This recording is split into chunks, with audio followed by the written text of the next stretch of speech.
Vamos a entrar al capítulo 13. En este capítulo 13 hay que pedir mucha luz del Espíritu Santo, porque son los temas, pues son temas muy debatibles, muy complicados. Por siglos se han debatido estos temas. 5 temas.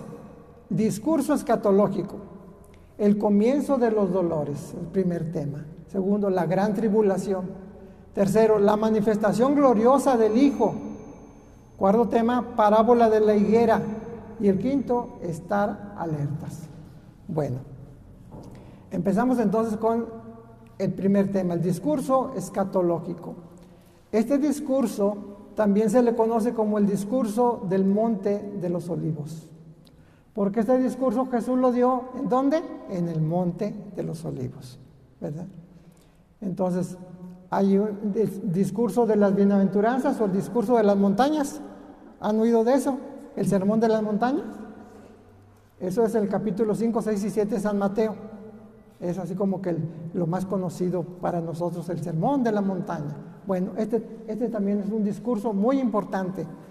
Parece ser que este discurso es como un testamento, porque es precisamente poco antes de que empiece la pasión de Cristo. Entonces, cuando ya sabe una persona que va a morir, dice, ¿sabes qué? Voy a dejarles algunas indicaciones importantes. Así pasa, ¿verdad? Antes de entrar al texto, algunas pequeñas observaciones. Porque vamos a decir, hoy vamos a hablar del fin del mundo. ¿De qué se trató la clase de hoy? Van a llegar a su casa, del fin del mundo. No, del fin del mundo. Fíjense que eso no aparece en la Biblia. No se usa. Estas otras cosas sí aparecen, lo que está abajo, y son prácticamente lo mismo, o sinónimos. El fin de los tiempos, el día de Yahvé, el día del Señor, el día del juicio, el gran día. ¿Han oído esas palabritas? La venida de Cristo, la resurrección final, la llegada del reino y la parusía, que es el término más usado en nuestra iglesia. La parusía significa la venida, parusía significa venida, pero se refiere aquí entonces a la segunda venida de Cristo, porque Cristo vino una vez, nació en Belén, su primer venida, pero Cristo vendrá por segunda vez, y eso lo declara la palabra de Dios, lo declara la iglesia, y lo confesamos cada domingo en el credo. ¿Cómo dice esa parte del credo? Que de nuevo vendrá con gloria para juzgar a vivos y muertos. Entonces, de nuevo vendrá el Señor, su segunda venida, la parusía del Señor. Entonces, escatología. Hay una ciencia que se dedica al estudio de estas cosas finales de los últimos tiempos. Del griego eschatá, porque logía significa estudio, como biología, estudio de la vida, ¿verdad? Entonces, escatología, eschatá, que significa último. Entonces, estudio de lo último, de los últimos tiempos. El Señor anuncia tiempos difíciles, que va a haber desorientaciones. Todas esas cosas que vamos a empezar a examinar más al rato, pero con ello nos va a invitar a la vigilancia y a la preparación espiritual. ¿El Señor quiere que nos espantemos? No. ¿Que nos preparemos? Sí, porque el día y la hora nadie la sabe. Por eso tenemos que estar preparados. Jesús nos va a hablar de 2 temas, principalmente de los últimos tiempos y de su segunda venida. Eso es todo lo que nos va a abarcar la escatología. Bueno, habiendo dicho esto, empezamos con el versículo 1 y dice, al salir del templo, le dice uno de sus discípulos, maestro, mira qué piedras y qué construcciones. Jesús le dijo, ¿ves estas grandiosas construcciones? No quedará piedra sobre piedra que no sea derruida. Estando luego sentado, ¿qué dije? ¿Qué significa sentado? en el monte de los Olivos, frente al templo, le preguntaron en privado Pedro, Santiago, Juan y Andrés, los pescadores, ¿verdad? Que siempre andaban muy cercanos a él. También, ¿dónde andaban con él también? En el monte Tabor, en la transfiguración, ¿se acuerdan? Le dijo, bueno, ahí en el Tabor no estuvo Andrés, Pedro, Santiago y Juan. Dinos cuándo sucederá eso y cuál será la señal de que todas estas cosas están para cumplirse. A ver, aquí, ¿cuántos Pedro, Santiago, Juan y Andrés están aquí? Que quieren saber esto. ¿No les llama la atención estas cosas? Sí, ¿verdad? Sí nos llama. ¿Por qué será que nos llama mucho la atención? Los desconocidos, sí. Entonces, bueno, vamos a ver qué dice Jesús. ¿Qué dice Jesús? Lo veremos la próxima semana. Al salir del templo, le dice uno de sus discípulos, vamos a tratar de desmenuzar, porque estas cosas, como es más delicado, vamos a ir tratando de parte por parte. Al salir del templo, eso nos hace recordar una escritura del Antiguo Testamento del profeta Ezequiel, capítulo 10, versículo 18, cuando los judíos son deportados a Babilonia. Dice el texto que la gloria de Yahvé se retiró del templo. Es decir, había mucha maldad en el pueblo, había mucho pecado, entonces el templo era el lugar de la presencia de Dios. Y dice el profeta que él vio que salió la gloria de Dios y se retiró del templo. Se quedó vacío espiritualmente, digamos, ¿verdad? Entonces, Jesús dice aquí, al salir del templo, porque ¿se acuerdan en los capítulos anteriores? Dice que Jesús entraba al templo, salía del templo, iba al templo, enseñaba y salía del templo, pero ahora da a entender que ya se sale, se retira, porque ve que en el templo hay mucha corrupción. ¿Se acuerdan que hasta llegó con un chicote? Mucho engaño, mucha falsedad. Bueno, y le dice uno de sus discípulos, maestro, mira qué piedras y qué construcciones. ¿En dónde se encuentran? Al salir del templo, ¿qué construcciones grandiosas había en Jerusalén? Pues la construcción más importante de aquel entonces era el templo de Jerusalén, también conocido como el templo de Herodes. Este, digamos, viene siendo el segundo templo. El primer templo fue el que construyó Salomón. Se destruyó ese templo, deportaron a los judíos. Luego se reconstruye el templo. Por ahí creo que es Nehemías y se dedica a la construcción de las murallas de Jerusalén. Y también creo que es el sacerdote Zorobabel, se dedican a la construcción del templo. Pero ese templo está siendo muy afectado, no es igual al primer templo. Llega el rey Herodes, aquel rey que quiso matar a todos los niños en Belén. 15 años antes del nacimiento de Cristo, el rey Herodes le metió, digamos, mucho dinero al templo. Tardaron hasta el año 65, 85. Entonces fueron casi 80 años la reconstrucción, la remodelación, el crecimiento del templo. Fue un templo muy majestuoso que era el orgullo de los judíos.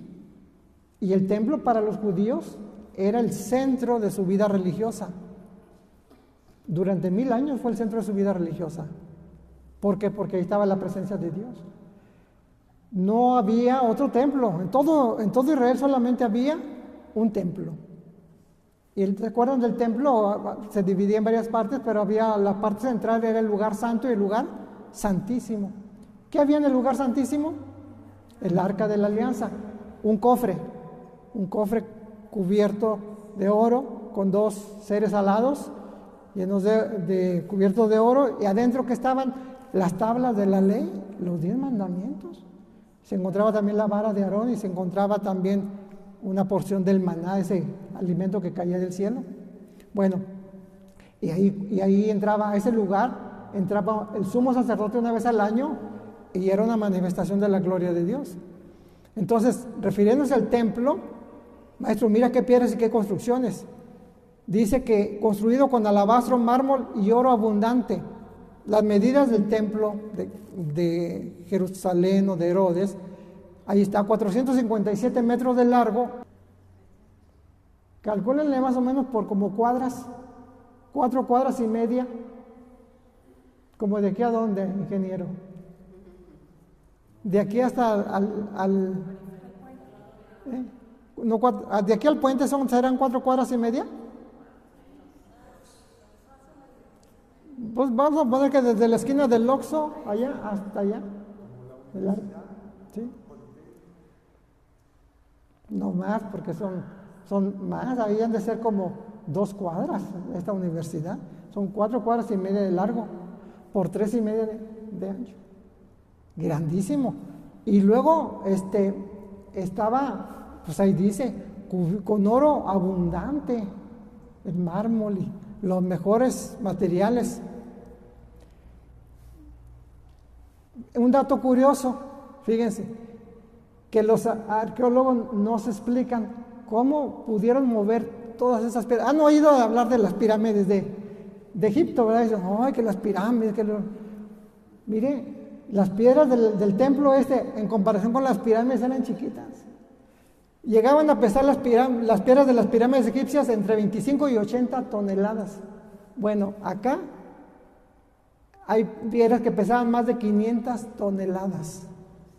Imagínense. Para que se den una idea. Y entonces, ¿qué dijo Jesús? ¿Que no quedará? No quedará piedra sobre piedra. En el año 70, después de Cristo, Jesús ya había anunciado esto. Él murió en el año 33, más o menos 40 años después. Los judíos estaban sometidos a los romanos, pero había revueltas, se cansaron y empezaron a provocar a los romanos, empezaron a atacarlos y los romanos pues no se dejaron, ¿verdad?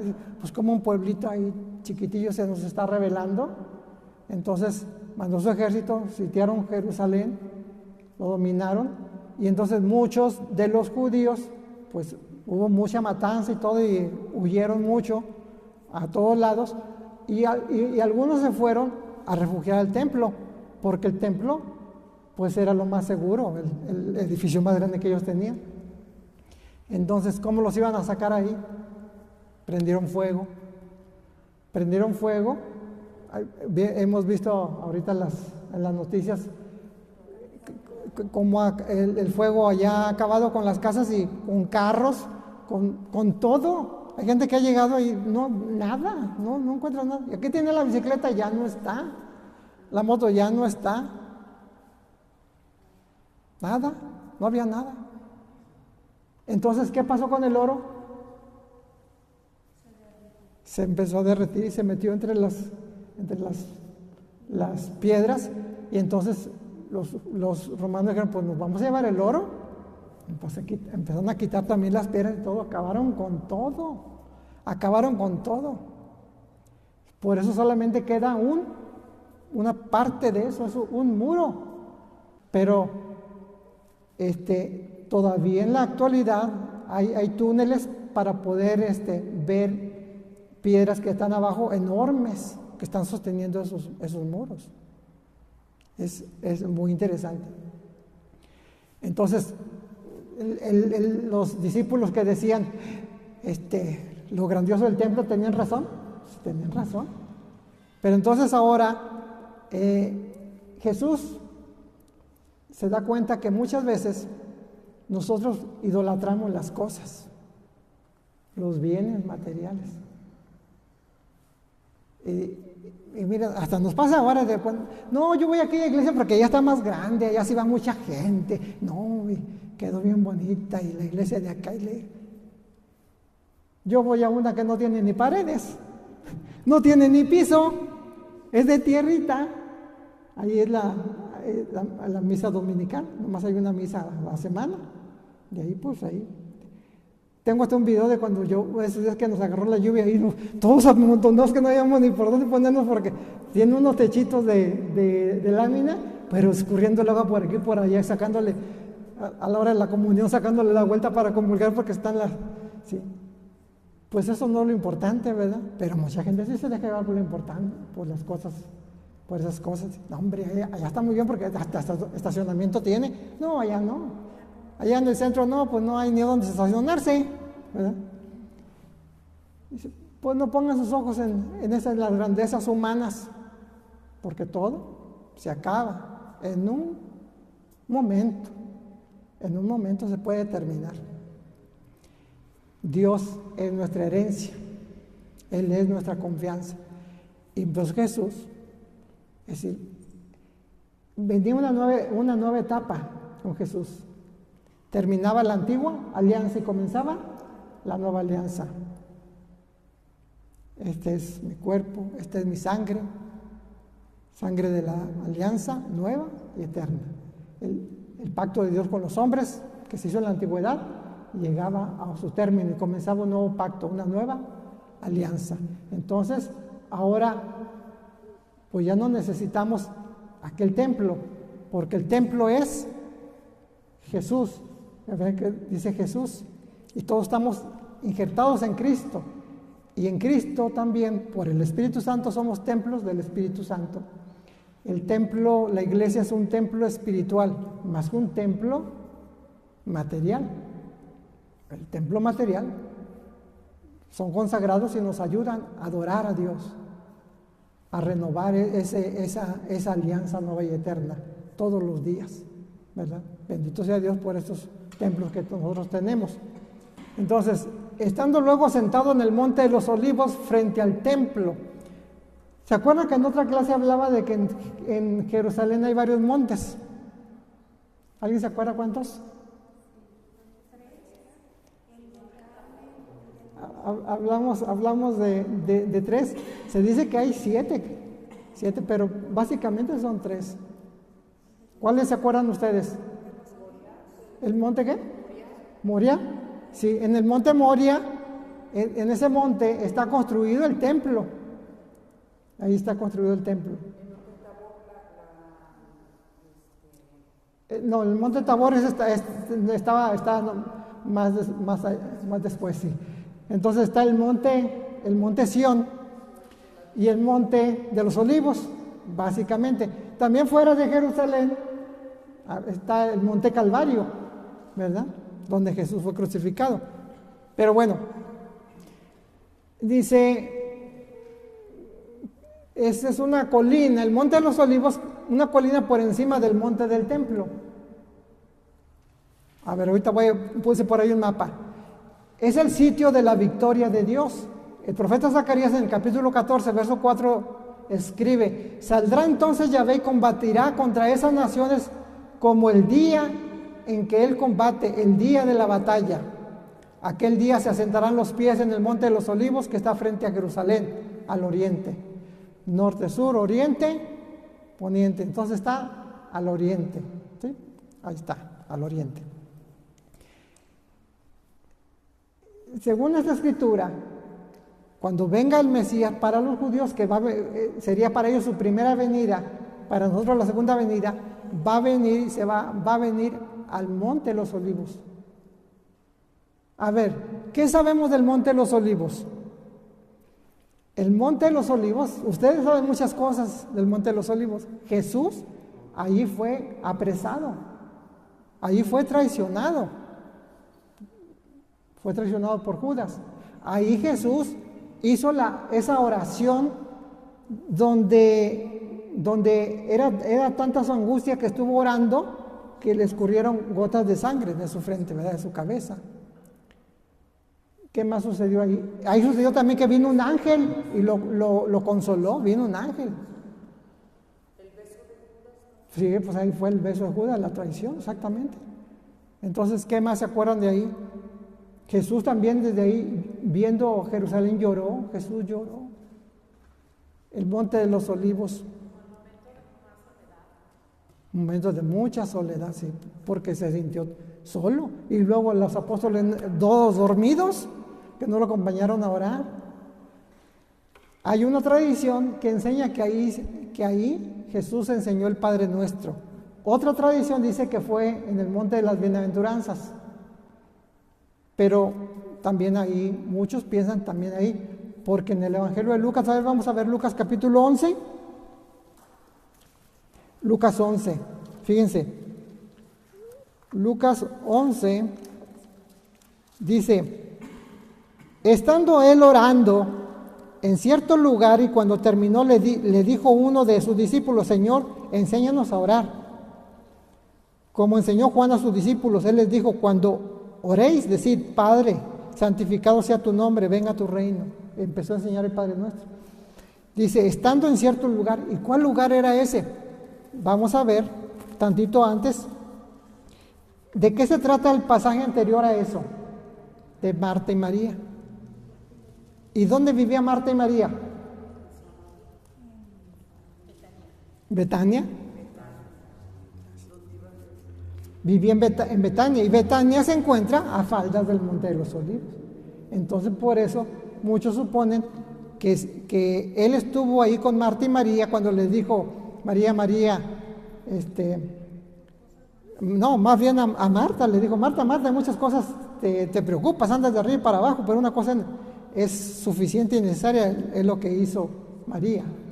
Entonces, ahí está. Y se fue a orar. Jesús normalmente oraba mucho ahí en ese lugar.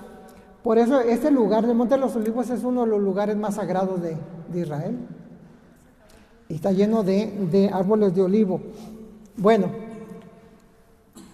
entonces, porque piensan que como iba a venir el Señor, la falda de todo ese monte es un cementerio. Es el cementerio más antiguo de la historia de la humanidad. ¿Quieren conocer ese cementerio?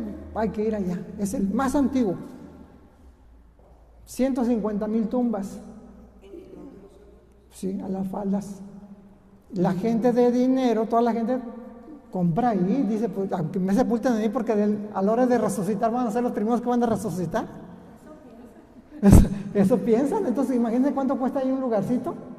Si te quieren llevar ahí.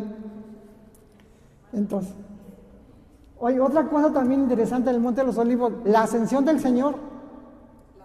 Ascensión del Señor. Fue en el Monte de los Olivos. Ahí en el Monte de los Olivos Jesús dice que fue la última bendición que le dio a sus apóstoles. Y también ahí en el Monte de los Olivos dejó a la iglesia la gran comisión: vayan por todo el mundo y evangelicen. Toda autoridad me ha sido dada en el cielo y en la tierra.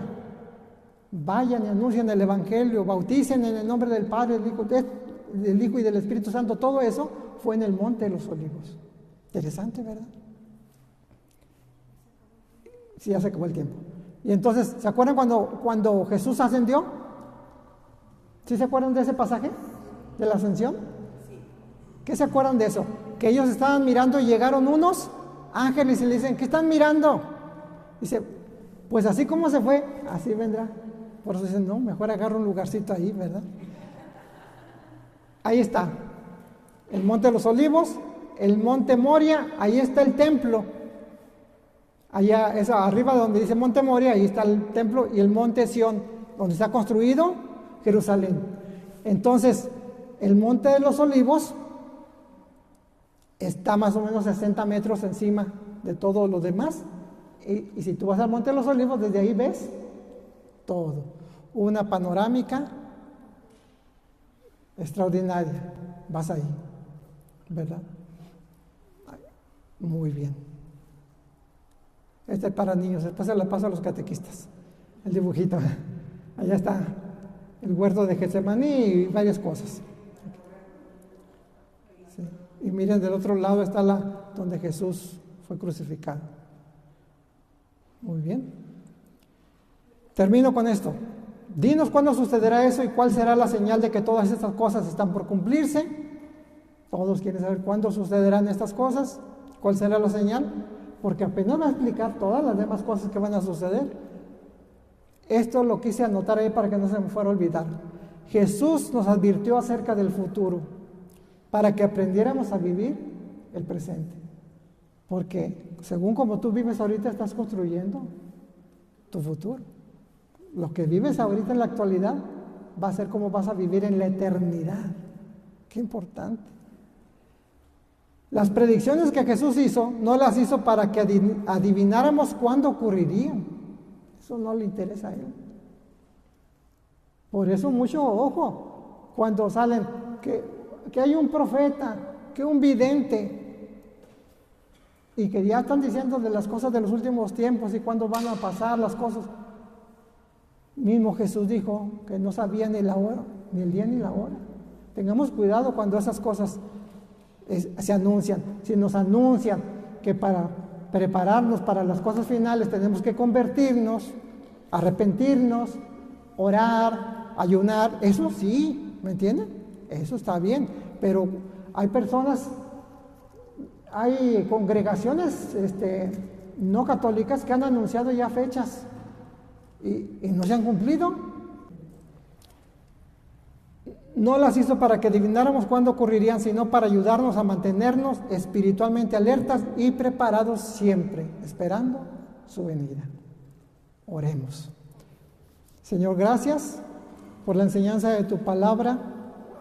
Gracias por lo que hemos aprendido el día de hoy. Nos quedamos con esta parte, Señor, de estar preparados, estar atentos a esa venida que tú has dispuesto para renovar el mundo entero. Gracias, Señor. Bendito y alabado seas. Dispón nuestro corazón para poder estar preparados al momento en que tú nos llames. A no estar con temor, sino con devoción, con el corazón abierto, con el corazón dispuesto. Gracias, Jesús, porque tú miras toda nuestra vida, tú miras las actitudes de nuestro corazón. Gracias, Señor, porque tú te preocupas por nosotros. Gracias. Bendito seas, te alabamos, te bendecimos. Gracias, Señor. Gracias. Gracias. Gracias porque hoy aprendimos algo importante también, que tu palabra es inspirada por el Espíritu Santo. Ayúdanos a acercarnos a tu palabra con un corazón humilde y sencillo, con agrado, para ser enseñados, corregidos, exhortados, instruidos, redargüidos. Bendito seas.